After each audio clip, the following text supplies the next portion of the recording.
মাত্র 200 টাকায় আমি এর জন্য এত সুন্দর একটা গাউন বানিয়ে ফেললাম, তাও আবার মাত্র এক গজ কাপড় দিয়ে। এই হচ্ছে কাপড়টা, এটা হচ্ছে এক গজ কাপড় আমি কিনেছিলাম মাত্র 200 টাকা দিয়ে। গাউনটা আসলে অনেক সুন্দর হয়েছে, তো আমি কাটিং করা শুরু করে দিয়েছি।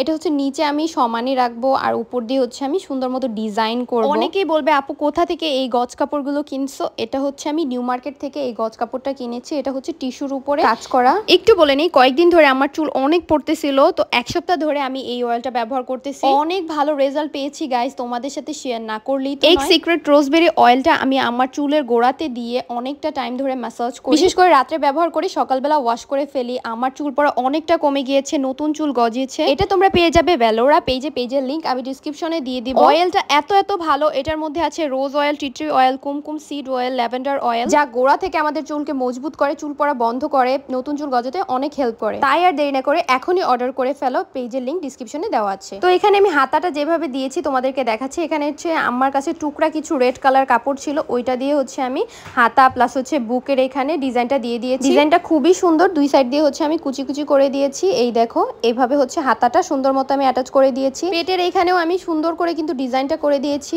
এই হচ্ছে হাতাটা আমি সুন্দর মতো এখানে সেলাই করার সময় অ্যাটাচ করে দিচ্ছি। আসলে একটা জামা বানালে কোন ডিজাইন করব এগুলো শুধু আমার মাথায় ঘুরতে থাকে। আসলে বানাতে বানাতে অনেক ডিজাইন চলে আসে, তো ড্রেসটা বানানোর পরে যে আমি এখানে হাতের কাজও করব সেটা আমি আগে জানতাম না। পরে হচ্ছে চিন্তা করতে করতে চিন্তা করলাম যে পুঁতি দিয়ে কাজ করলে আরো বেশি ভালো লাগবে হয়তো, বা এর জন্য হচ্ছে পুঁতি দিয়েও একটু ডিজাইন করে দিয়েছি। বুকের এখানে ডিজাইনটা আমি তোমাদেরকে একটু দেখাই দিতেছি আমি কিভাবে কাজটা করেছি, সেলাইটা কিভাবে করেছি। এই দেখো সামনের দিকে হচ্ছে ডিজাইনটা দিয়ে আমি পিছনে ফিতা সিস্টেম করে দিয়েছি, মানে ফিতাটাকেই আমি সুন্দর মতো এভাবে করেছি। এখন হচ্ছে আমি একটু পুঁতি দিয়ে কাজ করে দিব।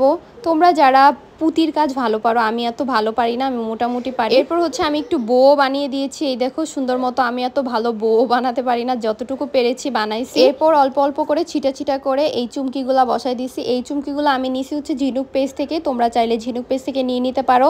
এই তো দেখো খুবই সুন্দর করে আমি বউগুলা লাগিয়ে দিতেছি। আর আমার জামা কিন্তু কমপ্লিট হয়ে গেছে। কতটা সুন্দর যে হয়েছে গাইস, সবাই অনেক পছন্দ করেছে। দেখে মনে হইতেছে না যে এটা হাতে বানানো হয়েছে, খুবই সুন্দর হয়েছে, তাই না বলো? মাশাল্লাহ মাশাল্লাহ, আমার মেয়েকেও অনেক ভালো লাগতেছিল। আর তোমরা অবশ্যই কমেন্ট করে জানাবে। আমি কিন্তু ফলস ডাবল করে দিয়েছি, এর জন্য কাপড়টা একটু ফ্লাফি হয়েছিল।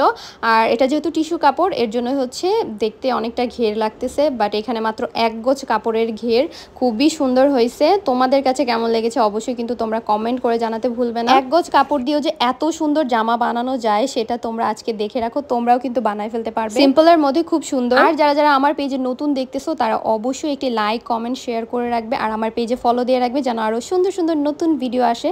তো আজকের মতো এই পর্যন্তই। সবাই অনেক ভালো থাকবে, সুস্থ থাকবে। আল্লাহ হাফেজ, আসসালামু আলাইকুম।